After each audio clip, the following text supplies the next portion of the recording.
अब घर में तो केवल माँ बेटे का राज्य है।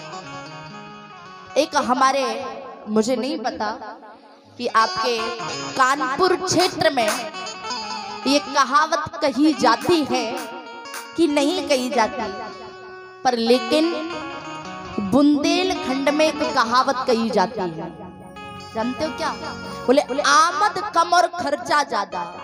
क्या बोले? आमद कम और खर्चा ज्यादा तो मिट जाने के लक्षण हैं।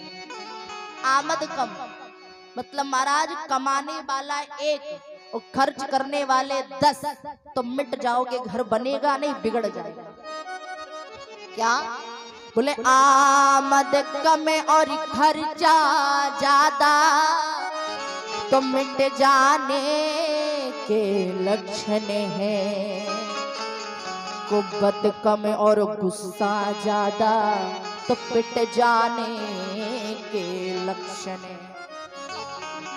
कुब्बत कम महाराज है तो खुद सिंगल फुलाइए एकदम ऐसे महाराज, एकदम पतलंगी। अब महाराज सिकंदरा पर जाकर तुम दादागिरी बता, अभी बता रहे हैं महाराज हम ही है। 2 देगा कनपटी में कोई, 2 दिन खटिया में से नहीं उठ पाओगे, पूरी दादागिरी निकल जाएगी।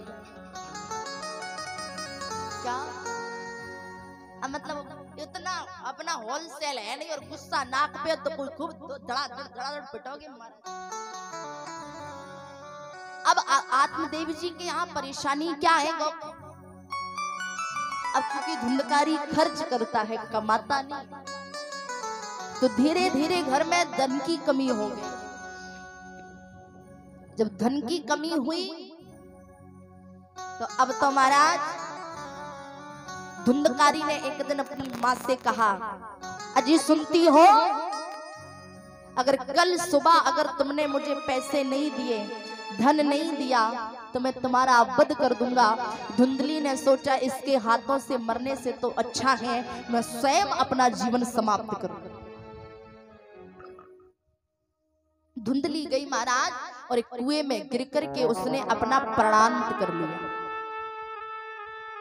अब तो अकेला धुंधकारी महाराज मन का राजा अपने घर में 5-5 वेश्याओं को लाके रखा। अब उनकी इच्छा पूर्ति करने के लिए महाराज चोरी करता है, जुआ खेलता है। तो ये सारे कार्य शुरू कर दिए।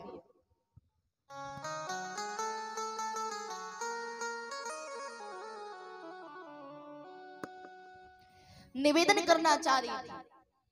अब तो महाराज एक दिन उन धुंधकारियों ने, जब धुंधकारी ने जब चोरी और जुआ खेलना ज्यादा शुरू कर दिया, एक दिन उन 5-5 वेश्याओं ने विचार किया, अगर अब ये बहुत बड़ा चोर बन चुका है, किसी दिन राजा इसे पकड़ लेगा तो इसको तो दंड देगा ही, साथ साथ हमें भी दंड देगा। इसलिए क्यों ना एक काम किया जाए। उन्होंने एक विचार बनाया और शाम को जैसे ही धुंधकारी मदरा को पी करके आया, उन 5-5 वेश्याओं ने उसे चारपाई से बांध करके महाराज उसके गले में, मुख में महाराज गरम गरम दहकते हुए अंगारों को डाला। उसके घर में गड्ढा खोद करके वहीं उसको दबा करके उन वेश्याओं ने सारा धन लेकर के चली गई महाराज। और जैसे ही वो वेश्याएं उस धन को लेकर के गई,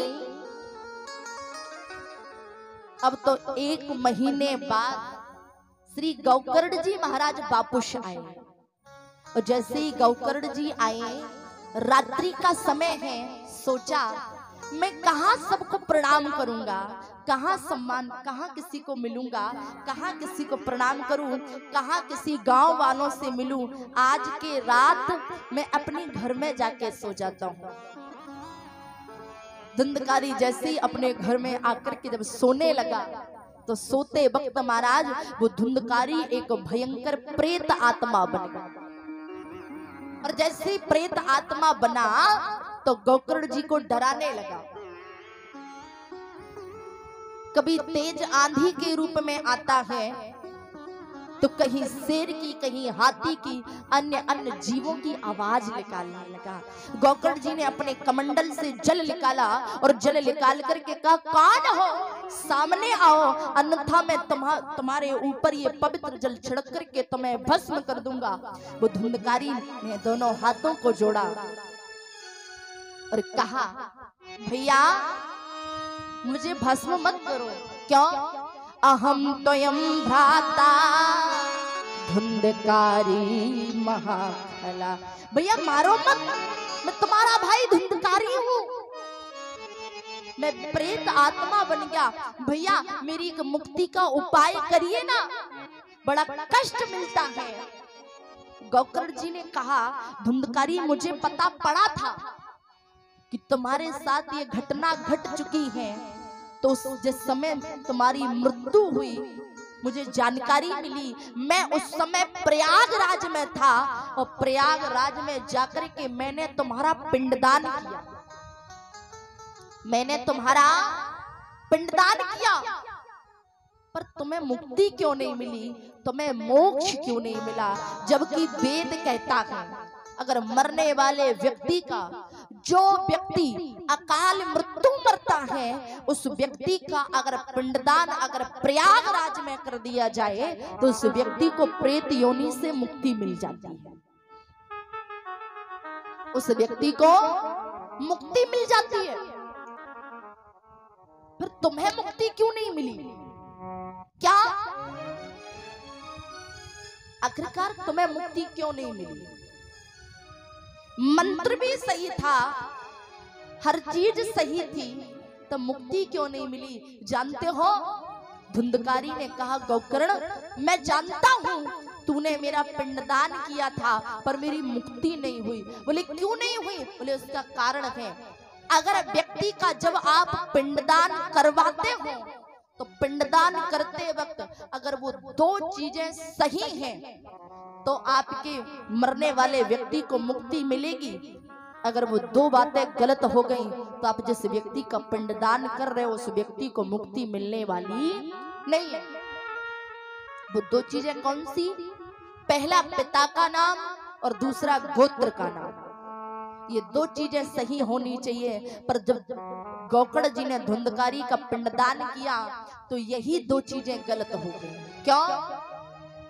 क्योंकि धुंधकारी के पिता आत्मदेव नहीं थे, वो तो अपनी मौसी का बेटा था, इसलिए पिता का नाम बदल गया। और जब पिता का नाम बदला तो गोत्र भी बदल गया। इसके वजह से धुंधकारी को मुक्ति और मोक्ष नहीं मिला। गोकर्ण ने कहा, भैया अभी मुझे सोने दो, जब सुबह होगी तो मैं निश्चित तौर पर तुम्हारी मुक्ति का कोई उपाय करूंगा। आज धुंधकारी पूरी रात सोच रहा है, अगर मैंने गलत लोगों की संगत ना की होती तो शायद आज मैं प्रेत ना बना होता। पूरी रात हो गई, जैसे ही सुबह हुई गोकर्ण जी खड़े हुए, स्नान किया और स्नान करने के तत्पश्चात सूर्य देवता को अर्घ्य दिया और कहा, प्रभु मेरा भाई भयंकर प्रेत बन चुका है, इसकी मुक्ति का कोई आप उपाय बताइए ना। तो सूर्य नारायण ने कहा कि गोकर्ण तुम श्रीमद् भागवत महापुराण की कथा सुनाओ, तब जाकर के तुम्हारे भाई धुंधकारी की मोक्ष मिलेगा। सुंदर सा मंच बनाया गया, सारे ग्रामवासी आके बैठ गए। अब तो गोकर्ण ने कहा, धुंधकारी भैया आप कहीं भी हो आकर के कथा श्रवण करो। अब तो महाराज कथा प्रारंभ हो गई, पर लेकिन धुंधकारी आया और कहा, भैया मैं कथा नहीं सुन पा रहा। क्यों? क्योंकि मेरा कोई शरीर नहीं है, जिधर को हवा का एक झोंका चलता है उधर को मैं उड़ करके चला जाता हूँ, मैं कथा नहीं सुन पा रहा हूँ, क्या करें? तो गोकर्ण जी ने तुरंत एक 7 गांठ वाला बांस मंगाया जो यहाँ लगा हुआ, उस बांस को मंगाया, उसके अंदर धुंधकारी को प्रवेश कराया। परीक्षित जी कहाँ लगा हुआ है 7 गांठ वाला बांस? हाँ फिर ठीक है। उस बास में प्रवेश कराया। पहले दिन की कथा विश्राम हुई, पहली ग्रंथि फटी।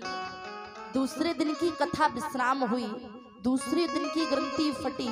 कुल मिलाकर के 7 दिन में महाराज 7 दिन की कथा बाद महाराज जैसी कथा विश्राम हुई वो पूरा बांस फट गया।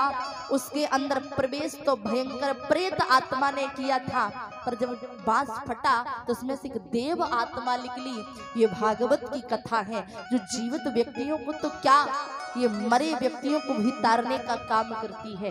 बोले श्री बांके बिहारी लाल की। ये भागवत की कथा है। सूत जी कहते हैं प्रभु की कथा सुनो, पर कैसे सुनो? मन से। सूत जी कहते हैं जानते हो भगवान ने हमें मनुष्य शरीर जानते हो क्यों दिया? हाँ महाराज, खाना पीना बच्चे पैदा करना तो महाराज ये तो एक जीव और जंतु पशु और पक्षी भी करते। ये मनुष्य शरीर जानते हो हमें क्यों दिया था? केवल भगवान का भजन करने के लिए। पर लेकिन हम लोग उल्टा करते हैं। और उल्टा क्या करते हैं? बोले नर तन पाय बिसे मन दे,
तन पाए बिसे मन दे।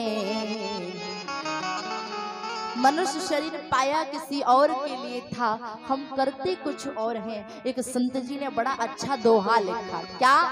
आए थे इस जगत में करने को कुछ का, हाय हाय कर मर चले भैया दाम मिले नाना। आए थे भगवान का भजन करने, पर भगवान का भजन नहीं किया तो तब गड़बड़। किसी छोटे से बच्चे से कहो जिसकी उम्र 4-5 साल की